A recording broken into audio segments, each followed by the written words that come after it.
I'm Oral Hershiser, and I am on the Blue Review.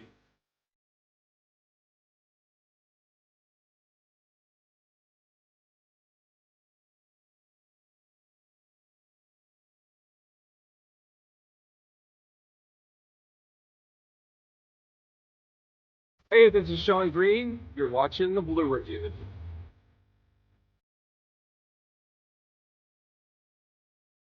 I don't know. Bow, Bow, bow, bow. bow.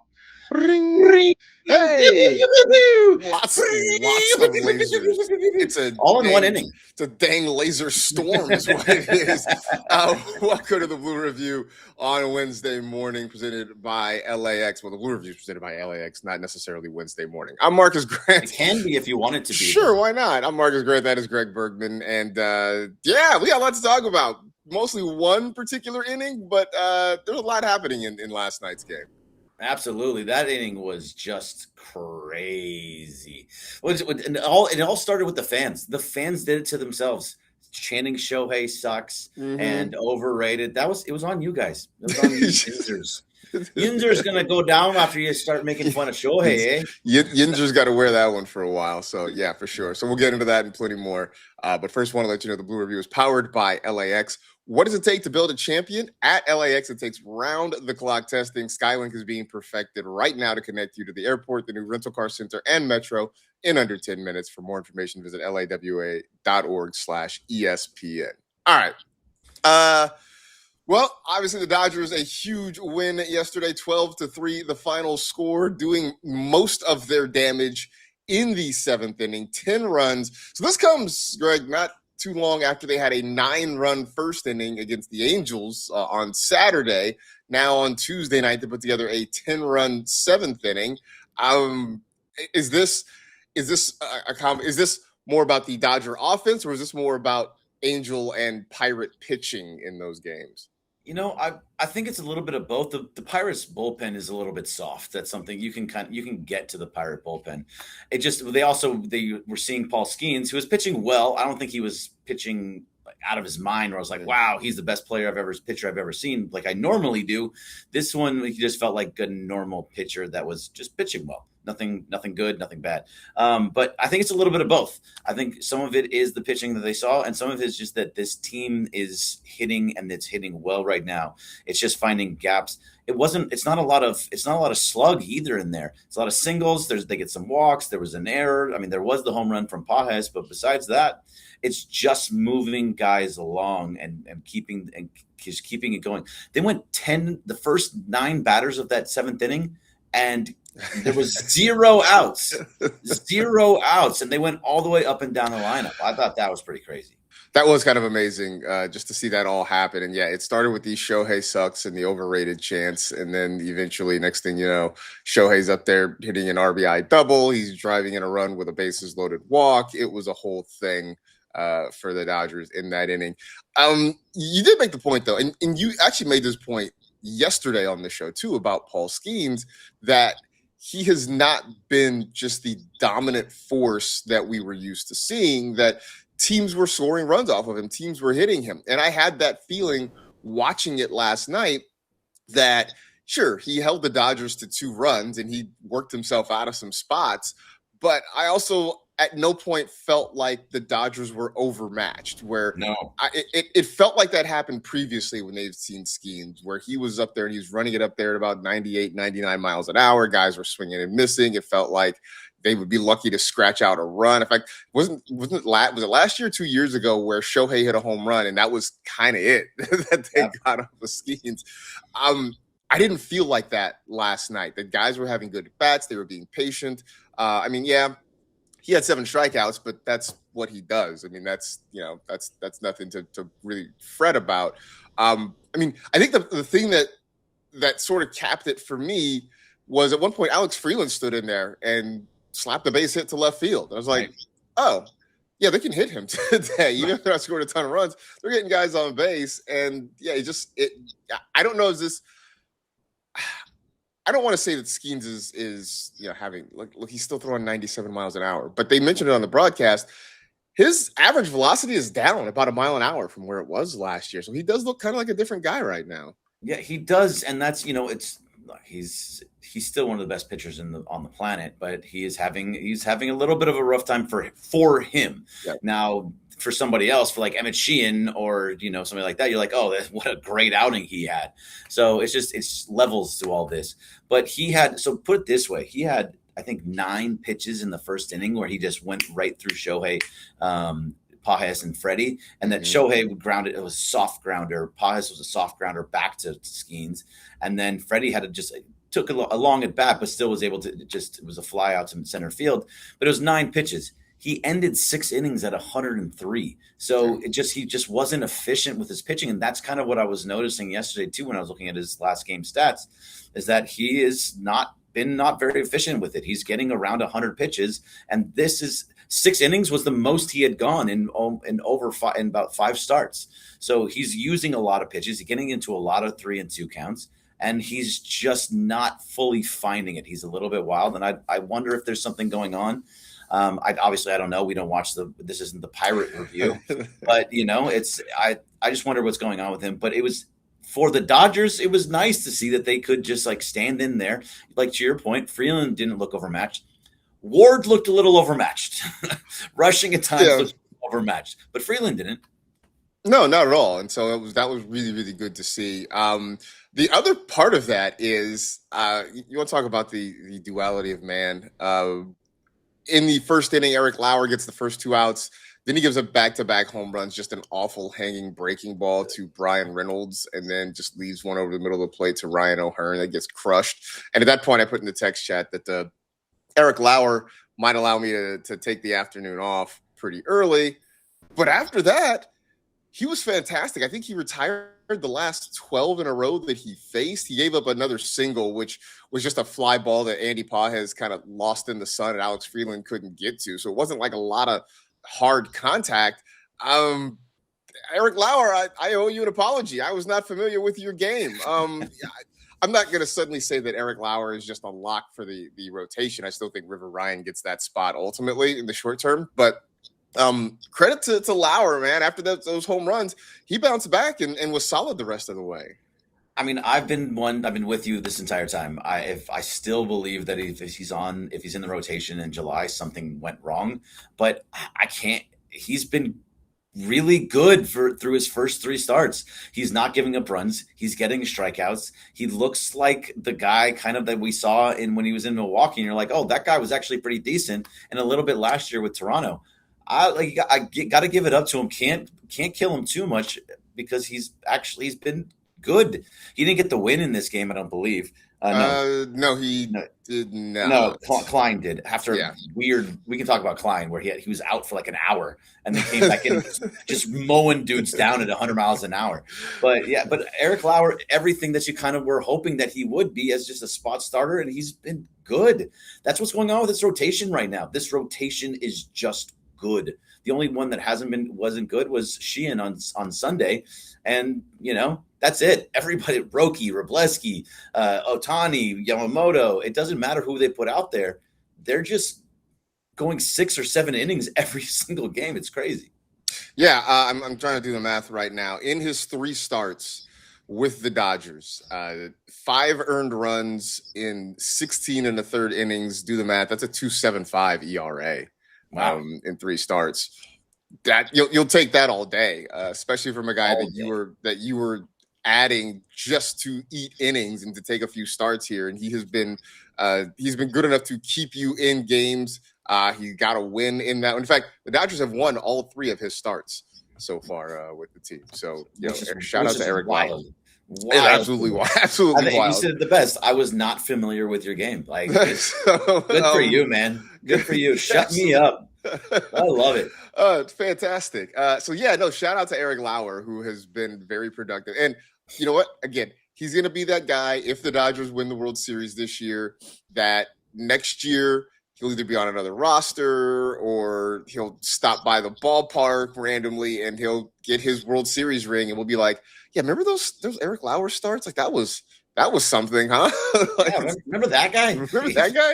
It was great for us. It's totally what's going to happen if they win another World Series this year. Other things from last night, I guess we should. Well, congratulations are in order to Freddie Freeman. Career hit number 2,500, the only active player in the majors with that many hits. Yes. Also, I think I saw this one, the first player to reach 2,500 hits since Robinson Cano in 2019. Wow. So Wait, hold on. Robinson Cano got 2,500 hits. That's kind of surprising. You know what? Yeah, let's go and we'll look up and see how many hits Robinson Cano finished with in his. He was a good career. Player, but 2,500 hits, good. Wow. I mean, yeah, I also feel like he kind of surprising. hung around for a while, kind of at the end of his career, Yeah. and maybe that had some. He has 2,639 hits in his career, but Wow. but some of these were him kind of hanging on at the end with the Mets. He played a handful of games with the Padres and a handful of games with the Braves at the end of his career. So my question on this, and it's good for Robinson Cano, but the question on this, so he has 2,500 hits. He's probably going to get another. I mean, he's at right around 70 hits right now, 69 hits, and he's probably going to get to about 150. So that would put him. That's another. Was it another 80 hits that he's going to get this year? Put him at 2,580. Try to put it. Let's just call it 2,600. So he needs 400 hits. That's a little over. Maybe 2 to 3 years, 3 years, maybe even into the fourth, depending on injury. Yeah. Is he a Dodger when he gets to 2,300 or to get to 3,000? Because that's something that he wants to do. He has talked about it many times. Yeah. He wants to get the milestone. He wants to get the 3,000 hits. I mean, if he's giving you 150 hits a year, does he stick around? He's under contract for a couple more years. So what do you think about that? Yeah, I mean, he says he wants to play until he's 40. He wants to get 3,000 hits. Now, he did sort of change that tune a little bit after his daughter was born. And he said he wants to maybe spend a little bit more time at home. But I do think that's important to him. I'm going to say yes. I'm going to say, yeah, if he accomplishes that, it will be as a Dodger. I get the feeling that he'll sort of look. Remember those years that Justin Turner, those last couple of years where it wasn't necessarily the same Justin Turner, but what he meant to the ball club was so important that they kind of kept him around. I think you kind of get something like that with Freddie, but I think you might see a little bit more productivity out of him. But I think what he has meant to this team and what he's been able to provide, I think gives him a little bit more leeway. Now, that in the long term could be, if you're Dalton Rushing, it maybe hampers your development a little bit. It maybe prevents somebody else from coming up if that happens. But I think they give him the opportunity as long as his game just doesn't fall off a cliff. I mean, it's 1 more year under contract. 2027 is his last year. I mean, obviously they can extend it, but he can't be a DH. Like, he's a great first baseman, but he has to play the field every single day as a Dodger. So is that something, where he's like, I would love playing the game. I'll maybe do another year here, maybe 2, but at some point he's going to want to move to DH so he doesn't have to play first base and hurt his body even more. I don't know. Freddie, to me, stays as long as Freddie wants. He changed my life in Game 1 of the World Series in 2024. That was the greatest moment I've ever seen live in game. Period. 100%. Nothing better than I've ever seen. So for that, Freddie's a Dodger forever for me. And I was at the game that on Friday where he hit a walk-off. I get it's the Angels, but seeing a guy hit multi walk-off home runs, it gets you right in the feels. You know what I mean? So I'm sure. I'm sure it does. So, Lost 9165 in the chat brings up something that I thought about yesterday after the 2,500th hit. Says if Freddie gets 3K with the Dodgers, he goes into the Hall as a Dodger. And I was thinking about this. I think we've talked about this before, but it was worth sort of revisiting. Now, he spent a long time. He spent 12 years with the Braves. He's there a long time. This is year number 5 with the Dodgers. I know that we are biased. When it's all said and done, will you think of him more as a Brave or a Dodger? I mean, I don't even think of him as a Brave anymore, honestly. But it's biased too. I think if you ask somebody in Atlanta, they'd probably think of him as a Brave. I was watching highlights to try to go to sleep last night on TikTok it was the 2021 series or was it 2020 series, Dodgers versus Braves, where they were down 3-1 and came back to win it, and then they ended up winning the World Series. And it was Freddie Freeman that was on that team, and it was like, that looks weird. But think about what he did there. He was a World Series. He was a World Series champion. He was an MVP there. Here, he's won 2 World Series. So I mean, there's multiple things that are that he has at both places.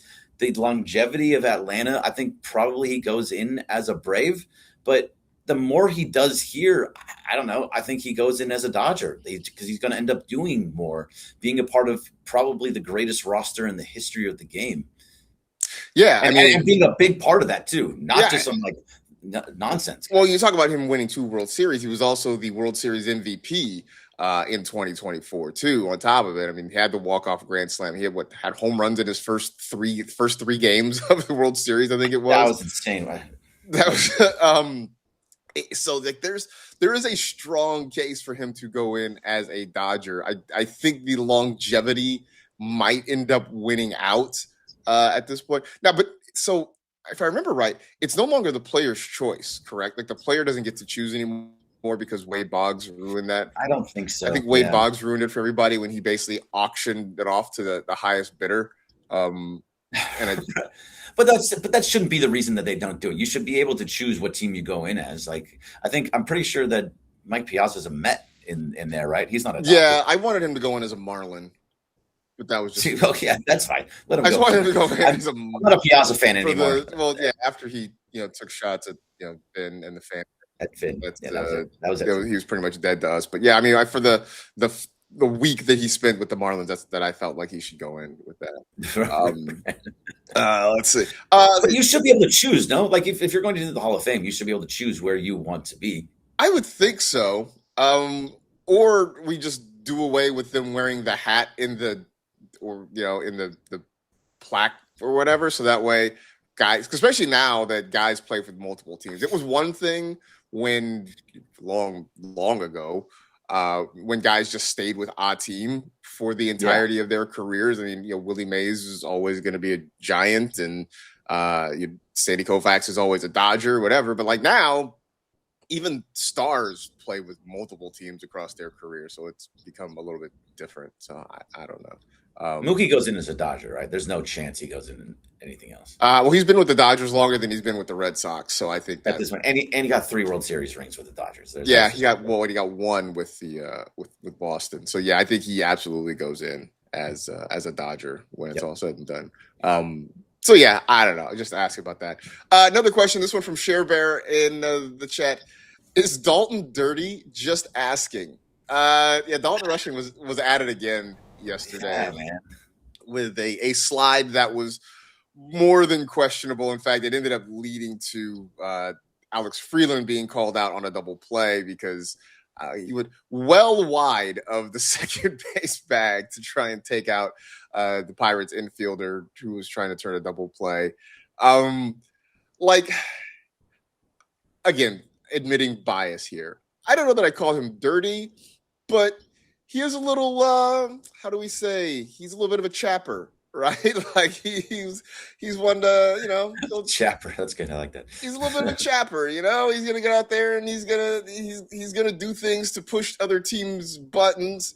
I think the thing about the Rockies, taking shots at the Rockies, the whole F him, which may or may not have been about Jung-Hoo Lee. Giants. Yeah. Those plays weren't dirty, but they do tweak the other team a little bit. So I'll say it. I think he has dirty tendencies, like that. He plays hard. He's that gnat. He's the annoying guy. The Dylan Brooks of baseball. I like that. Somebody that is a good player. That and there's the slide down there. He's just. He's just look how far. He's not like even 5 close. feet. It wasn't even close. You're not even close. Look, I get that you're coming at an angle, but that was way outside. He's got some dirty tendencies. He's going to try to get under your skin. And he's going to try to annoy you. There's a bunch of dudes like that. Chris Paul was like that. Rondo was like that. I know I'm just talking about basketball players, but I think that's the type of player that he is. He's that annoying, has the dirty tendency type player. Yeah. He is the guy too on a roster that's full of likable guys. We talked about this, right? The Dodgers as a whole, people don't like the organization. People don't like sort of what they've been able to accomplish and how they've accomplished it. But I don't think people individually hate the Dodgers, right? I don't know. Maybe Pirates fans feel differently about Shohei after they chanted "Shohei sucks" and then he, beat them. What was that about? Like, why? Like, just to talk about it for a second. Why? Why would you even do that? Like, if pick somebody else. Like, I get that you want to try to get under his skin. I get you want it, but that's just the wrong dude. The wrong. Yeah, he's a Jordan. I took that personally kind of guy. He kind of is, right? Wrong But like, dude. but he'll say it in a nice way. Like he won't just put it out there.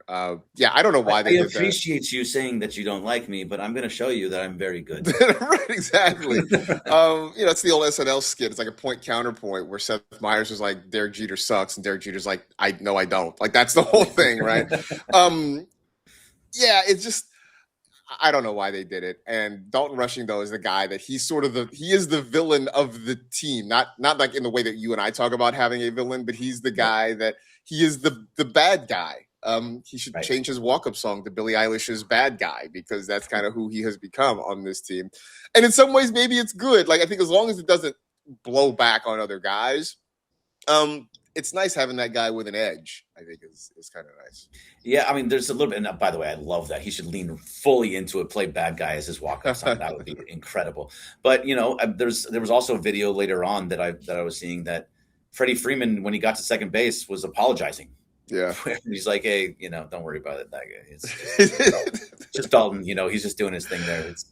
We know how that is. We'll talk to him. Don't worry about it. We got it. Yeah. So we've talked about this before with Dalton Rushing. It's okay as long as it doesn't affect the clubhouse. Yeah. And I don't think it is right now, but it can. And if it gets to that point, and you're having to have your veterans apologize for you, if that is what he was doing, then that starts to be just a little bit of a problem. Yeah, this is also where it's good to have a veteran clubhouse with guys who have been around for a while, guys who've had success, and who've just kind of seen and understood how it's done. So it's a thing that I don't think will get to the point of becoming a problem because, as you mentioned, guys like Freddie, Mookie, they will, Will Smith even, Miguel Rojas for sure, they will police this sort of thing. They will take care of it in-house and make sure it does not become a problem.